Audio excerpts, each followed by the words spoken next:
আপনাদেরকে একটা ছোট্ট কারগুজারি শোনায়, আপনাদের দিল কেঁদে দিবে।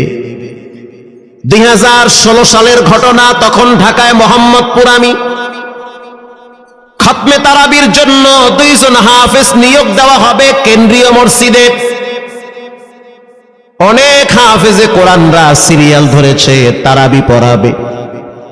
কার মনে না চায় এত বড় এক মসজিদে আমি যদি চান্স পাইতাম তো আমার কপালটা খুলে যেত।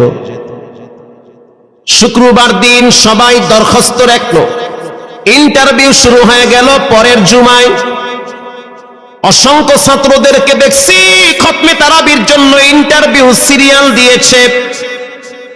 ইন্টারভিউ বোর্ডের ভিতরে আমি ছিলাম। কয়েকজন হাফেজকে আমরা সিলেকশন করছি যে এদেরকে নেওয়া হবে। এদের তেলাওয়াত সুন্দর, পড়াও বড় মজার। আমরা কাগজগুলো এক জায়গায় জমা করছি। পরের জুমায় আমরা ঘোষণা দিয়ে দিব কোন মায়ের সন্তান চান্স পাবে। পরের জুমায় যখন জুমার নামাজের পর 3টার দিকে যখন আমরা বসে বসে ফলাফলগুলা দেখতেছি যে কাকে কত নাম্বার দেওয়া হয়েছে, দরওয়াজা লাগায় দিছি, জানলা লাগায় দিছি, এসি ছেড়ে দেওয়া হয়েছে, সব লাগানো, বাহির থেকে কিছুই দেখা যায় না। ইন দি মিন টাইমে মসজিদের বারান্দার দরওয়াজায় কে যেন নক করতেছে। খাদেম সাহেব আস্তে করে জানলা খুইলা উকি মাইরা দেখতেছে যে 2টা ছোট বাচ্চা বাহিরে দাঁড়িয়ে আছে, একেবারে অল্প বয়স। খাদেম প্রশ্ন করলো, তোমরা কারা, কেন আসছো? বলে, আমরা 2 জন আসছি খতমে তারাবির ইন্টারভিউ দেওয়ার জন্য। খাদেম সাহেব একবার পায়ের দিকে তাকায়, আবার জামার দিকে তাকায়, কারণ কথার সাথে বাহ্যিক সুরত মিলে না। অন্য অন্য ছাত্রদেরকে দেখছি কত উন্নত পোশাক পরে, গেটআপ কত সুন্দর করে ইন্টারভিউ দেওয়ার জন্য আসছে। আর এই 2 জনের দিকে তাকায় দেখলাম মনে হয় রাস্তায় ভিক্ষা করতে করতে আইছে, মানায় না, একেবারে গরিব। খাদেম বলল, ইন্টারভিউর ম্যাচ শেষ, চলে যাও বাড়িতে, নেওয়া হবে না। যাদের ব্যাপারে পরীক্ষা নেওয়া হয়েছে তাদের ব্যাপারে ঘোষণা দেওয়া হবে। বাচ্চা 2টা নাসরবান্দা বলতে আছে, আমাদের তো টাকা নাই যে আমরা ভাড়া দিয়ে এখানে আসব। বাবায় বড় কষ্ট করে 2-4টা টাকা জমা কইরা পকেটে দিয়া পাঠায় দিছে, এজন্য আসতে দেরি হয়েছে। খাদেমের বড় মায়া লাগছে, কারণ খাদেমও গরিবের সন্তান। ভিতরে গিয়া মুয়াজ্জিম সাহেবের বলতে আছে, ও ভাই, বাহিরে 2টা বাচ্চা দাঁড়ায় আছে, ওরা নাকি হাফেজে কোরআন, কিন্তু দেখলে তো মানায় না। মুয়াজ্জিম সাহেব ধমক দিয়া বলতে আছে, কোনো সুযোগ নাই, তাড়ায় দাও। খাদেম গিয়া ইমামের কানে কানে বলতে আছে, হুজুর, বাহিরে 2টা বাচ্চা দাঁড়িয়ে আছে, চেহারার ভিতরে এত মায়া, কিন্তু বাহ্যিক সুরত মিলে না, ওরা নাকি কোরআনের হাফেজ। পাশেই তো রহমানিয়ার মুহাদ্দিস সাহেব বসা আছে, তিনি বলতে আছে, কি ব্যাপার, ফিস ফিস করে আপনি কি বলতেছেন? বলে, হুজুর, বাহিরে 2টা বাচ্চা দাঁড়িয়ে আছে, তারা খতমে তারাবির ইন্টারভিউ দিতে চায়। মুহাদ্দিস সাহেব বলল, কোনো কথা নাই, আল্লাহর ঘরের দরওয়াজা খুলে দাও, এখানে কোনো পার্সিয়ালিটি চলবে না। আল্লাহর ঘরের দরওয়াজা সবার জন্য খুলে দেওয়া হবে, আসতে দাও, ভিতরে বসতে দাও। যদিও ওরকে দেখতে মানায় না, বংশগত তেমন মর্যাদা নাই, ভিতরে আল্লাহর কোরআন থাকার কারণে আমাদের উপরে ওয়াজিব হয়ে গেছে তাদেরকে সম্মান করা। কোন দিক থেকে মানায় না, কিন্তু ভিতরে আল্লাহর কোরআন আছে, এজন্য তাদের মর্যাদা অনেক বেশি। এবার বাচ্চা 2টা বাহিরে উজুখানায় গিয়া সুন্দর করে উজু বানাইল। উজু বানাইয়া ভিতরে ঢুইকা আমি তাকায় দেখতেছি লঙ্গির এক মাথা নিচে আর এক মাথা উপরে, এতটাই ভয়াবহ অবস্থা। কিন্তু আজীব দৃশ্য, 2 জনের চেহারা একই রকম লাগে, 2 জনের চেহারা একই রকম লাগে, কে বড় কে ছোট বোঝা বড় কঠিন হয়ে গেছে। মুসলমান ভাইরা আমার, ইমাম সাহেব প্রশ্ন করলো, তোমরা 2 জনের বাড়ি কোথায়? বলে, আমরা নারায়ণগঞ্জে ভাড়া থাকি। বাড়ি কোথায়? বলে, আমাদের বাড়ি কুড়িগ্রামে। কুড়িগ্রাম থেকে ঢাকায় কেমনে আসছো? বলে, বাবায় ঢাকায় নিয়ে আসছে। কয় মাসে কোরআন শরীফ খতম করেছ? বলে আমরা দুইজনে 11 মাসে 30 পারা কোরআন খতম করেছি। ইমাম সাহেব একবার চেহারার দিকে তাকায় আর একবার পায়ের দিকে তাকায়। স্থানীয় গণ্যমান্য অনেক ব্যক্তিরা তাকায় আছে এদের দিকে। ইমাম সাহেব বলতে আছে, বাবা তারাবির ইন্টারভিউ শেষ হয়ে গেছে, বাড়ি চলে যাও। যেটা একটু দেখতে ছোট, ও চোখের পানি দেখলাম টিস্যু দিয়া মুছতেছে। কেন কাঁদতেছো? বলে আমরা গরিব, তার জন্য মনে হয় আমাদেরকে তাড়ায়া দিতেছেন। আমরা জানতাম না ইন্টারভিউ তাড়াতাড়ি শেষ হয়ে যাবে, আসতে দেরি হয়েছে কারণ আমাদের তো ভাড়া টাকা ছিল না, বাবায় কষ্ট করে কিছু টাকা দিয়েছে, সেটা দিয়ে এখানে আসছি।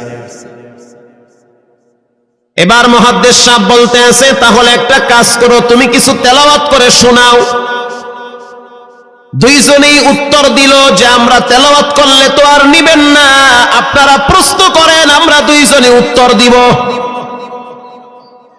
আমি তো আশ্চর্য হয়ে গেলাম, জীবনে কত হাফেজ দেখছি, এরকম হাফেজ দেখি নাই। প্রশ্ন করবেন, আমি উত্তর দিব। বুঝতে পারলাম ভিতরের খবর কেউ না জানলেও একজন জানেন, তিনি হলেন কে? মুহাদ্দিস সাহেব বলতে আছে, বাবা প্রশ্ন করব ঠিক আছে, তোমাদের মন মতো একটু তেলাওয়াত করে শোনাও। তেলাওয়াত যদি মানসম্মত হয় তাহলে ইন্টারভিউ নিব, যদি না হয় তাহলে ছাঁটাই করে দিব। এবার ছোট যেটা সেটা তেলাওয়াত শুরু করলো সূরা তাহা থেকে। তাহা মা আনজালনা আলাইকাল কুরআনা লিতাশকা। এত সুন্দর পড়া মনে হইতে আছে আসমান থেকে কোরআন নাজিল হইতেছে। এত সুন্দর পড়া, কত রঙের ঢঙের পড়া শুনলাম, এই পড়া কোনোদিন শুনি নাই। আমি তাকায়া দেখলাম স্থানীয় টিউনো সাহেবের চোখের পানি বায়া বায়া পড়তেছি। ইশারা দিতে আছে আরো তেলাওয়াত করতে বলেন। এই পড়া তো শুনলে আমার দিলের ময়লাগুলা কাটে। আল্লাহর ঘরে যখন গেছি বাইতুল্লাহ ফজরের টাইমে ইমাম সাহেব তেলাওয়াত করলে যেমন মনে হইতে আছে ওই কোরআনের আওয়াজটা এখন এই মসজিদে বাজতেছে। ছোট বাচ্চাটা তেলাওয়াত করলো, বড় সন্তানটাও তেলাওয়াত করলো। এবার যারা হাফেজ সাহেব ছিল তারা প্রশ্ন শুরু করলো। যেখান থেকে প্রশ্ন করে পৃষ্ঠা ঠেকায়া দেয়, একটা জায়গায়ও আটকাইতে পারে না। এমনকি বাচ্চা দুইটা এটাও বলেছে, যদি আপনাদের যদি ধৈর্য থাকে তো আমরা দুইজনে পুরা 30 পারা এখানে এক দাঁড়ানে পড়ায়া দিব। আশা করি একটাও বাঁচবে না। এত সুন্দর পড়াশোনার পরে মোতাওয়াল্লি সাহেব বলল, সব বাদ, আমার কাছে এই দুইজনই পছন্দ হয়েছে। এই দুইজন রে মোতাওয়াল্লি সাহেব দাঁড়াইতে পারে না, হুইল চেয়ারে বসে থাকে, কাছে ডাইকা বুকের সাথে জড়ায়া ধরছে আর বলতে আছে, আল্লাহ এমন একটা সন্তান যদি আমার থাকতো জীবনটা ধন্য হয়ে যেত। আমার মৃত্যুর পরে একটু হইল তারা কোরআন তেলাওয়াত করতে পারত। নিয়োগ হয়ে গেল, তারাবি শুরু হয়ে গেছে। মোহাম্মদপুর থানায় গিয়ে খবর নিয়ে দেখেন অনেক পুলিশরা এই বাচ্চার পিছনে দাঁড়ায় দাঁড়ায় নামাজ পড়ে চোখের পানি ছেড়ে কেঁদেছে। শুধু তাই নয়, অনেক হিন্দু মহিলারা পর্যন্ত রাস্তায় হাঁটার সময় তেলাওয়াতের আওয়াজে দাঁড়ায় দাঁড়ায় কোরআন শ্রবণ করেছে। শুধু তাই নয়, অনেক বড় বড় ডাকাত, মাস্তান, সন্ত্রাস, কিশোর গ্যাংরা পর্যন্ত দাঁড়ায় দাঁড়ায় কোরআনের আওয়াজ শুনেছে। 17ই রমজান বদর দিবস, হাজার হাজার মুসল্লি দাঁড়িয়ে আছি। ইমাম সাহেব জানে না যে এরা দুইজনে আপন মায়ের পেটের ভাই হয়, এটা ইমামের জানা নাই। দুইজনে তারাবি চলতে আছে, চমৎকার পড়া, পিছনে শত শত মাওলানা মুফতি দাঁড়ায় থাকে। মনে হইতেছে তেলাওয়াতের আওয়াজে আরেক জগতে হারিয়ে যায়, এত সুন্দর পড়া। তারাবি শেষ হয়ে গেল, মুসাফা শুরু হয়ে গেল। বাচ্চা দুইটারে কেউ বুকের সাথে জড়ায়, কেউ কপালে চুমা দেয়, বলে আল্লাহর কোরআনকে চুমা দেই। হাজার হাজার মানুষ যখন আস্তে আস্তে নামাজ শেষ করে চলে গেল, একেবারে মসজিদের পিছনে বারান্দার পরে আরো একটা বারান্দা থাকে, ওই বারান্দায় এক লোক বসে বসে গামছা দিয়া চোখের পানি মুছতেছে। কিছুক্ষণ পরে লোকটা দেওয়ালের সাথে কপালটা ঠেকায় দিয়া একেবারে অস্থির হয়ে গেল, মনে হচ্ছে তার ভিতরে কাঁপুনি শুরু হয়ে গেছে।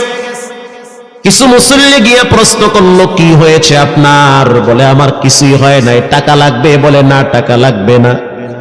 তাহলে আপনি কেন এখানে কাঁদতেছেন? বলে আমি এমনি কাঁদতেছি, এটা কষ্টের কান্না না, এটা খুশির কান্না। এটা কষ্টের কান্না না, এটা খুশির কান্না, আনন্দর কান্না।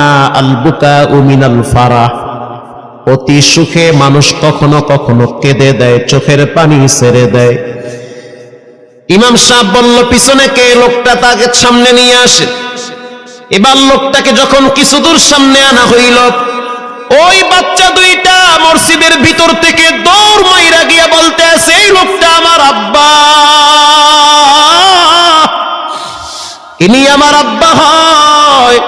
ধমক দিবেন না, রাগ করবেন না। আমার আব্বা ঢাকা শহরে রিক্সা চালায়, রিক্সা চালায় চালায় আমাদের দুইটা ভাইরে কোরআনের হাফেজ বানাইছে। ইমাম সাহেব ধমক দিয়ে বলতে আছে, আপনি কেন দেরি করলেন? আগে কেন আসলেন না? রিক্সাওয়ালা বলতে আছে, আমি যদি আগে আসতাম আর যদি পরিচয় দিতাম আমি রিক্সাওয়ালা, হয়তো আমার বাচ্চা দুইটারে মানুষ খোটা দিবে যে রিক্সাওয়ালার পোলা। এজন্য আমি আসি নাই। দূর থেকে নামাজে কোরআন তেলাওয়াত শুইলে আবার আস্তে করে দূরে চলে যাই। মাঝে মাঝে বাচ্চা দুইটার সাথে দূর থেকে আইসা দেখা করি। এটাই হলো কোরআনের বরকত। পরে শুনতে পারলাম এই বাচ্চা দুইটার মাও নাকি গাড়ি অ্যাক্সিডেন্টে মারা গেছে, লাশ পড়ে আছে সেই কুড়িগ্রামে। একটা ছেলের নাম জুবায়ের আর একটার নাম হলো তালহা। রিক্সাওয়ালা বলতে আছে, আমার আফসোস নাই, কষ্ট হলো এক জায়গায়, সেটা হলো ঈদের সময় বাচ্চাগুলা তো বাড়িতে যাবে, বাড়িতে যাওয়ার পরে দেখবে ওদের মায়ের লাশ কবরে পড়ে আছে, ডানে বামে মাটি, সামনে পিছনে মাটি, মাটির ঘর, অন্ধকার কবরে মা ঘুমায়। ঈদের দিন এমন কোন দরদি নাই যে আমার বাচ্চাগুলারে সান্ত্বনা দিবে। গত ঈদেও দেখছি বাচ্চা দুইটা মায়ের কবরের পাশে দাঁড়ায় দাঁড়ায় লম্বা টাইম কেঁদেছিল। আমাদের ঘরে কোনো ঈদ নাই, রিক্সাওয়ালাকে সান্ত্বনা দেওয়া হইল, নসিব আপনার ভালো, কপাল খুলে গেছে। দুইটা সন্তান হীরার টুকরা এমন ভাবে তৈরি করেছেন, মনে হইতে আছে জিন্দা কোরআন হাঁটতেছে। এজন্য সন্তানগুলাকে দিনদার বানান, ঠকবেন না। বর্তমান জমানায় মানুষ বড় স্বার্থপর। একমাত্র কলিজার টুকরা মা বাবার জন্য যেই দোয়াটা করে ওটা অন্য কেউ সহজে করতে চায় না। কথা ঠিক না ঠিক? সন্তানগুলারে দিনদার বানান, নেককার বানান, আল্লাহওয়ালা বানান। আল্লাহ পাক বলেন, যারা কোরআন পড়ে, নামাজ পড়ে, আল্লাহর রাস্তায় দান করে, তারা হলো সফল ব্যবসায়ী। এখানে এমন মানুষ বসা আছেন যে নিজের হাতে নিজের মায়ের কবরে রাখছেন, নিজের হাত দিয়া নিজের আব্বারে কবরে ফালায়া রাখছেন। ঘরে গিয়া দেখবেন মায়ের বিছানাটা খালি।